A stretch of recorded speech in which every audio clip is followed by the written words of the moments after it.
The Boy in the Alamo, Chapter 7, Colonel Travis Writes a Letter. The rest of that day, the Mexican cannons went on shooting at us, but they were half a mile away, too far to land a ball inside the Alamo. Their cannon were set up in a horseshoe bend of the river. They fired both shot and shell, but the shot bounced off our walls, and the shells fell short. We answered them with our 18-pound cannon and put them out of business. But they were able to make a new position closer to us by dark and started to fire on us again. The noise never stopped all day or night. The women and children huddled in the stone house.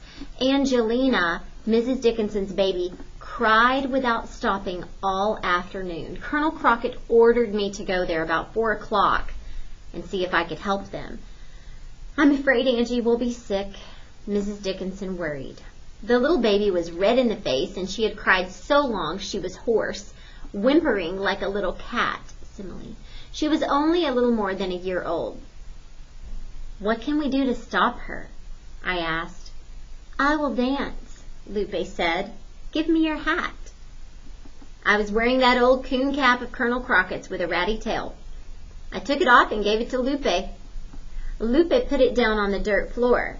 Mrs. Dickinson sat down on a camp stool and held Angelina. Lupe began to sing a song in Spanish and to dance around the old hat. She stepped lightly around it and over it and in all directions, holding out her skirt and pointing her toes. Her black hair swung as she moved faster and faster, and her eyes got bright, and she whirled and whirled. I will never forget Lupe singing and dancing with the cannon, making that regular sound of summer thunder. It's a metaphor. It was a pretty sight, and for the first time, I thought she was a pretty girl. Angelina hiccuped and stopped crying and put out her fists toward Lupe. But every time Lupe stopped, the baby would start to cry again. Lupe danced until she could hardly stand up. And finally, poor little Angelina dropped off to sleep. "That was a smart thing to do," I told her. "You did good." Lupe ducked her head and looked pleased. "Say gracias to Billy," Mrs. Mendoza said. "Thank you," Lupe said, and went over and sat down by herself. I went over and stood in front of her. "Would you teach that hat dance to me?" I said. Lupe was still out of breath, but she said, "Someday, yes." Colonel Travis was very worried. He knew there were thousands of Mexicans ready to fall on the Alamo, and that there were only about 175 of us who were able to fight. Several more men had come down with the fever. A few of our soldiers had deserted us and sneaked off to San Antonio de Bayar. Colonel Travis went to his quarters and sat down to plan.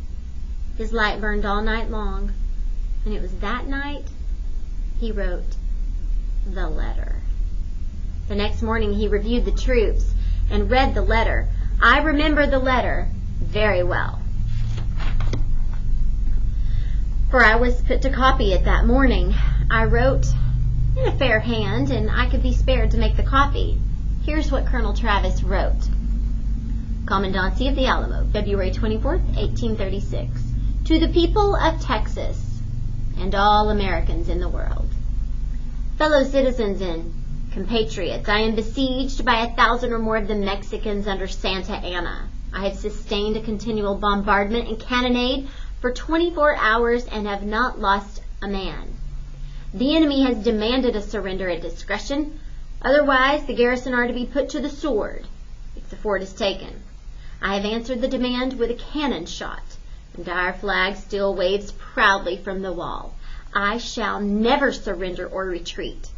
Then I call on you in the name of liberty, of patriotism, and everything dear to the American character to come to our aid with all dispatch.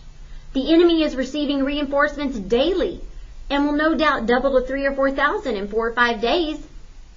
If this call is neglected, I'm determined to sustain myself as long as possible and die like a soldier who never forgets what is due his his honor or that of his country. Victory or death. William Barrett Travis, Lieutenant Colonel, Commandant. Although there were words in this letter I could scarcely understand, I knew the meaning. Victory or death. There was glory in it.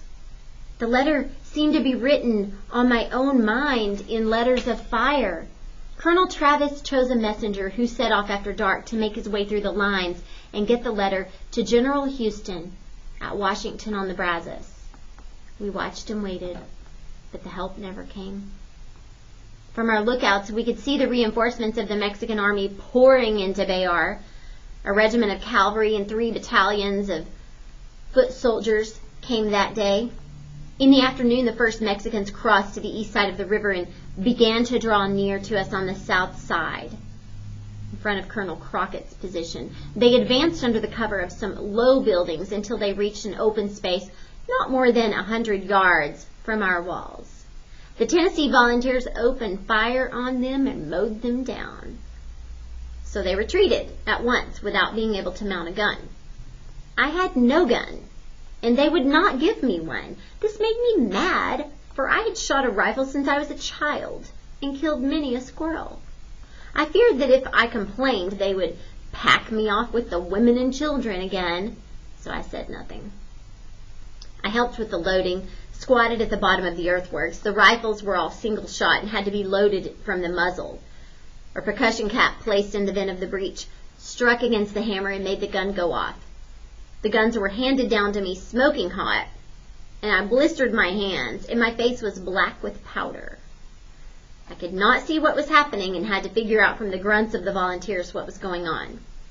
Colonel Crockett was grinning. "By cracky," he said, "they're like sitting ducks." When the Mexicans left the field, they left many wounded and dead, but we had not lost a man.